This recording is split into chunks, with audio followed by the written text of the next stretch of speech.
السلام عليكم ورحمة الله وبركاته.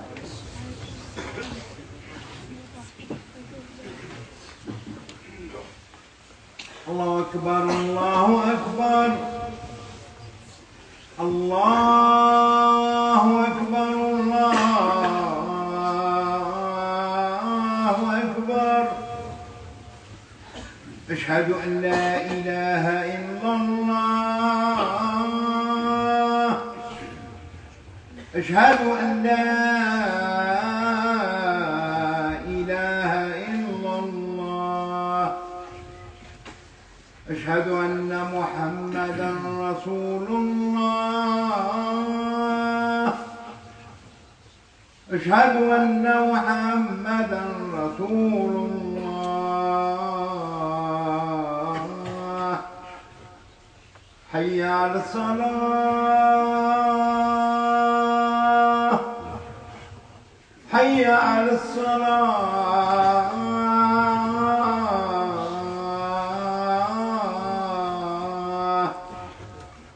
حي على الفلاح حي على الفلاح.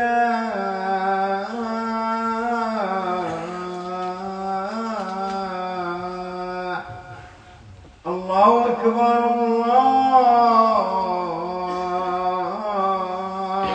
الله أكبر. لا إله إلا الله.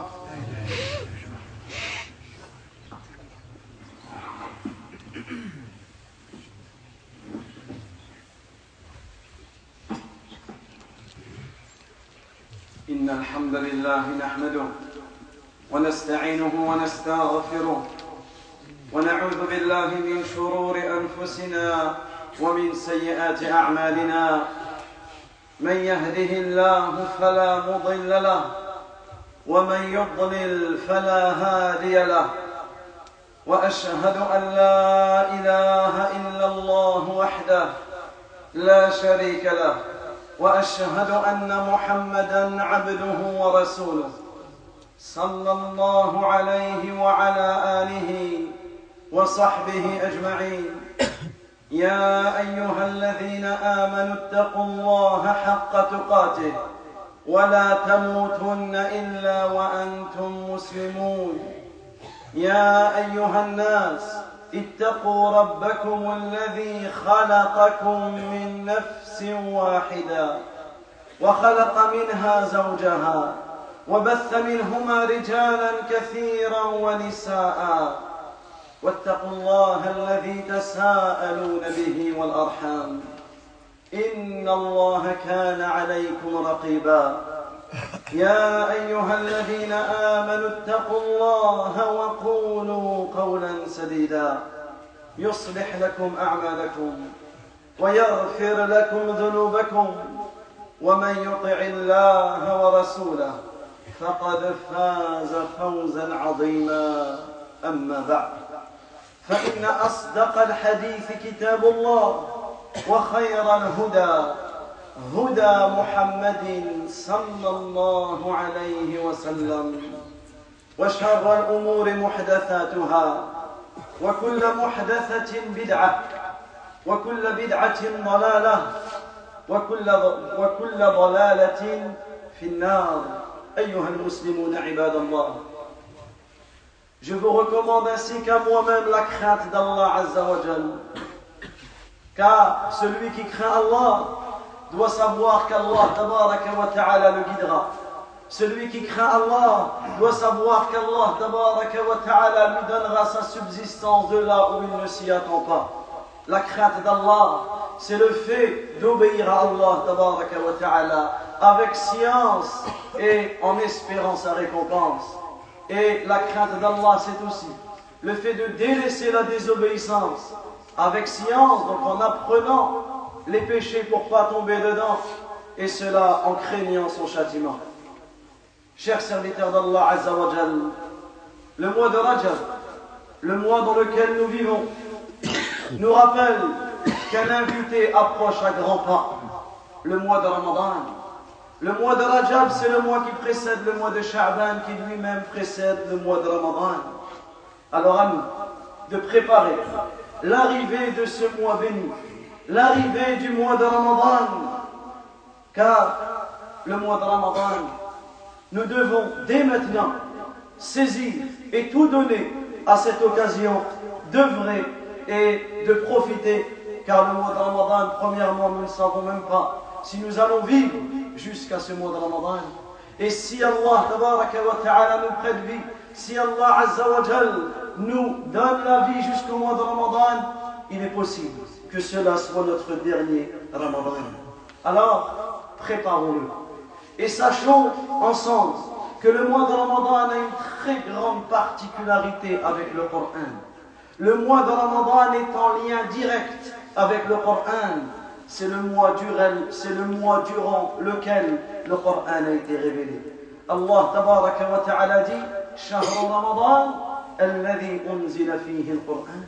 Le mois du Ramadan, ce mois durant lequel le Coran a été révélé. Ce mois durant lequel le Coran a été révélé. Allah tabaraka wa ta'ala a choisi que le Coran a été révélé, a choisi que le Coran soit révélé durant le mois de Ramadan. Et cela nous prouve le lien fort entre le mois de Ramadan et le livre d'Allah. Bien plus encore, le lien fort entre le mois de Ramadan et les livres d'Allah tabaraka wa ta'ala, puisque le prophète sallallahu alayhi wa sallam nous informe dans un hadith rapporté par l'imam Ahmad dans son Musnad et authentifié par Shaykh al-Albani rahmatullahi alayhi, où le prophète alayhi salatu wa salam nous informe que tous les livres qu'Allah tabaraka wa ta'ala a révélés aux messagers ont été révélés durant le mois de Ramadan. Que ce soit la Torah, que ce soit l'évangile, que ce soit Al-Zabour, les psaumes du prophète Daoud, que ce soit Al-Suhuf, les feuillets du prophète Ibrahim, ils ont été révélés durant le mois de Ramadan, comme le hadith nous l'informe, le prophète alayhi salatu wa salam dit Al-Suhuf, les feuillets. Donc le livre qui a été révélé au prophète Ibrahim a été révélé durant la première nuit de Ramadan. Al-Tawrah, la Torah, le livre révélé au prophète Moussa alayhi salam, a été révélé après que 6 nuits sont passées de Ramadan. Donc à la 6e nuit, Al-Injil, l'évangile, a été révélé après que 13 soient passés durant le mois de Ramadan. Al-Zabour, les psaumes du prophète Daoud ont été révélés après que 18 se sont écoulés durant le mois de Ramadan, et le Coran a été révélé après que 24 aient été à la 24e nuit, alors qu'Allah Azza wa Jal dit Inna anzalnahu fi laylatil qadr. Nous l'avons révélé durant laylatul qadr. Cela nous prouve que laylatul qadr n'est pas forcément la 27e nuit, puisque le Coran a été révélé la 24e nuit, comme cela a été cité dans ce hadith. Laylatul qadr, durant cette année-là, était la 24e nuit, puisque c'est une nuit qui bouge. Alors, le fait de savoir que le Coran a été révélé durant le mois de Ramadan, cela doit nous pousser à nous préparer dès maintenant à multiplier la lecture du Coran, son étude, sa révision, son apprentissage, sa compréhension, sa méditation et sa mise en pratique. Et chacun d'entre nous connaît les mérites de la lecture du Coran, que ce soit durant le mois de Ramadan ou en dehors du mois de Ramadan. Le prophète alayhi salatu wa sallam nous a informé que la lecture du Coran chaque lettre que tu lisais était équivalente à 10 hasanat. Le prophète alayhi salatu wa sallam dit celui qui lit une lettre du Coran est équivalent à une hasanat. Wal hasana bi ashri amthaliha, et la hasanat est multipliée par 10. Je ne dis pas que alif lam mim est une lettre. Alif est une lettre, Lam est une lettre, Mim est une lettre. C'est-à-dire que tu récites Bismillahirrahmanirrahim. Tu as 19 lettres, multipliées par 10, 190 hasanat. Si maintenant on dit à la terre entière de réciter Bismillahirrahmanirrahim et tu gagnes 190 €, toute la terre récite. Il y a la queue pour gagner ces 190 €. Mais là on ne parle pas d'euros. Nous parlons de hasanat. ou au jour de la résurrection, ce jour terrible, le jour où nous nous tiendrons debout devant le Seigneur de l'univers, il y aura nos hasanat. Il n'y aura pas d'euros ou de ceci ou de cela. Alors dès maintenant, tout comme nous investissons dans cette dunya, investissons en premier dans l'akhirah, par la lecture et la méditation et la mise en pratique du Coran. Également le fait de lire le Coran, les efforts que tu vas faire dans l'apprentissage de la lecture du Coran, cela va augmenter tes degrés dans le paradis. Le prophète alayhi salatu wa salam nous informe, il dit, on dira au jour dernier, à celui qui lit d'une manière assidue le Coran, imagine ce qui sera dit. Iqra, lis au jour dernier. Iqra, lis, warattil, et récite. Yani iqra, warqi, lis et monte en degré. Warattil kama turattil fi dunya, et récite comme tu récitais, yani d'une manière claire, d'une manière assidue, comme tu récitais dans cette dunya. Pourquoi? Parce que certains savants nous ont expliqué que les degrés du paradis sont proportionnels au nombre de versets qu'il y a dans le Coran. Donc au plus tu apprends, au plus tu vas monter. Et ton degré dans le paradis, il va s'arrêter où? Il va s'arrêter là où tu as arrêté ta récitation. C'est pour cela que dès maintenant nous préparons cela. Également, le Coran sera un intercesseur pour nous. Yawm al-Qiyamah, le prophète alayhi salatu wa salam, il dit Iqra'u al-Qur'an. Lisez le Coran. فإنه يأتي يوم القيامة شفيعا لأصحابه, car il viendra au jour de la résurrection comme intercesseur en faveur de ceux qui l'ont lu. Et également, si dès maintenant tu prends cette résolution d'apprendre le Coran, d'enseigner le Coran, d'étudier le Coran et d'être la cause que les gens étudient le Coran, tu feras partie des meilleurs des gens, puisque le prophète alayhi salatu wa sallam, il dit khayrukum man ta'allama al-Qur'an wa 'allamahu. Les meilleurs d'entre vous, ce sont ceux qui apprennent le Coran et qui l'enseignent. Combien d'entre nous souhaitent être les meilleurs dans cette dunya? Les meilleurs dans le sport, les meilleurs dans la beauté, les meilleurs dans ceci, les meilleurs dans cela. Voilà donc quoi nous devons nous concurrencer. Dans le Coran, dans le livre d'Allah tabaraka wa ta'ala, أقول قولي هذا وأستغفر الله لي ولكم ولسائر المؤمنين من كل ذنب إنه ولي ذلك والقادر عليه فاستغفروه يغفر لكم إنه هو الغفور الرحيم. تقدموا بارك الله فيكم. Essayez encore d'avancer afin que nos frères qui sont au fond puissent prier et s'asseoir.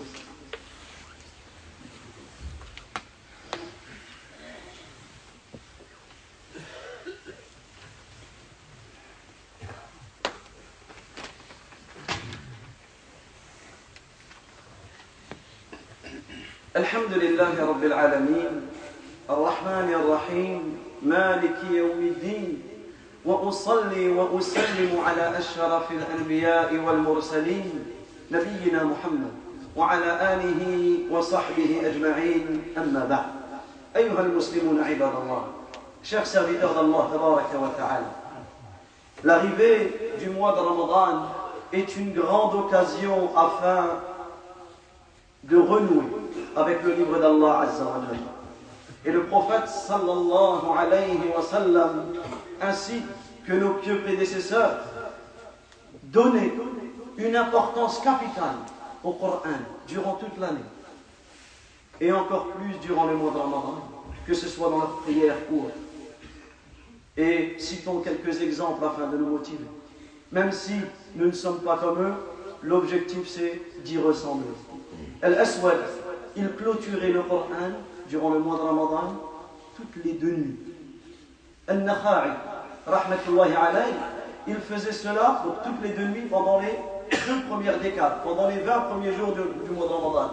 Et lorsqu'arrivaient les 10 dernières nuits, il clôturait la totalité du Coran en 1 nuit.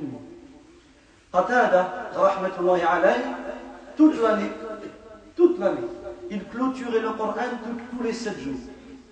Durant le mois de Ramadan, tous les 3 jours. Et durant les 10 dernières nuits, toutes les nuits. L'imam al-Zuhri, rahmatullahi alayhi, il disait, lorsque le mois de Ramadan commençait, فَإِنَّمَا تِلَاوَةُ الْقُرْآنِ وَإِطْعَامُ الطَّعَامِ. Le mois qui vient d'arriver, c'est un mois de lecture du Coran et dans lequel nous nourrissons les pauvres. Nous distribuons la nourriture. L'imam Malik, rahmatullahi alayhi, l'imam des gens de Médine, l'imam Malik, connu pour son enseignement et sa maîtrise de la science du hadith, il délaissé l'enseignement du hadith et l'apprentissage du hadith durant le mois de Ramadan et se concentrait à la lecture du Coran. Également, Sufyan al-Thawri, il délaissait les prières surérogatoires durant le mois de Ramadan et se concentrait sur le Coran. Alors, nous aussi, nous devons tout faire pour leur ressembler. Nous aussi, nous devons renouer avec le livre d'Allah tabaraka wa ta'ala et commençons dès maintenant à apprendre à le lire pour ceux qui ne savent pas le lire, à apprendre l'alphabet, l'alphabétisation, à bien prononcer les lettres. Le Coran a un haqq, il a un droit.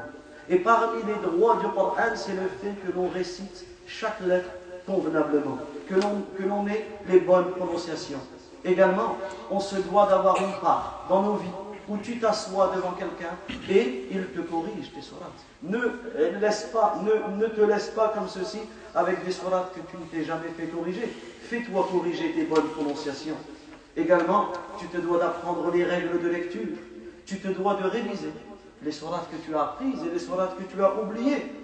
Tu te dois d'avoir une part de compréhension dans le fait d'étudier le tafsir, de lire, de te renseigner, d'écouter des cours, de suivre des cours qui vont venir t'expliquer Surat al-Fatiha, t'expliquer Surat al-Nas, t'expliquer les sourates du Coran.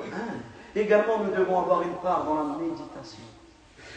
Que notre cœur médite sur la parole de notre Seigneur subhanahu wa ta'ala. Et tout cela a un seul objectif qui est la mise en pratique. Puisque le Coran c'est notre vie. Le Coran c'est notre chair.